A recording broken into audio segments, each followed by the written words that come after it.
Ambasadori i Bashkimit Evropian në Kosovë, Aivo Orab, tha se komuniteti ndërkombëtar po analizon vendimin e publikuar nga Gjykata Kushtetuese e Kosovës, teksa u bëri thirrje partive politike që sa më shpejt të formojnë institucionet e reja.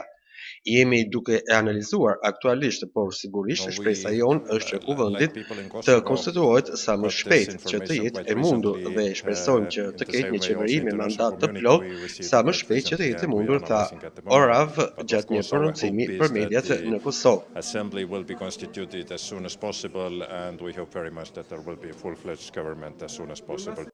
Një ditë më parë, Gjykata Kushtetuese publikoi njoftimin për mendimin e saj lidhur me çështjen e kuvendit, duke deklaruar se organi ligjvënës nuk është konstituar, ashtu siç kishte panderur në fund të gushtit kreu i ri i kuvendit Dimal Basha.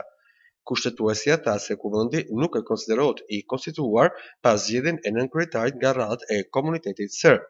Ju lutem konstituojeni kuvendin dhe ju lutem formoni një qeveri, bëri thirrje ambasadori i Bllokut Evropian në Kosovë. Kushtetuesja tha se seanca konstituive e nisur me 15 prill nuk ka përfunduar dhe e njëjta duhet të përfundojë brenda 12 ditësh. Akti gjykimi plot i kushtetueses ende nuk është publikuar dhe vetëm pas publikimit të tij nis rrjedha e afatit 12 ditor. Gjykata më e lartë në Kosovë e mori këtë vendim pas ankesës së listës serbe, partisë më të madhe të serbëve në Kosovë, lidhur me votimin ndarës të kandidatëve për nënkryetar të Kuvendit të Kosovës nga radhët e pakicave.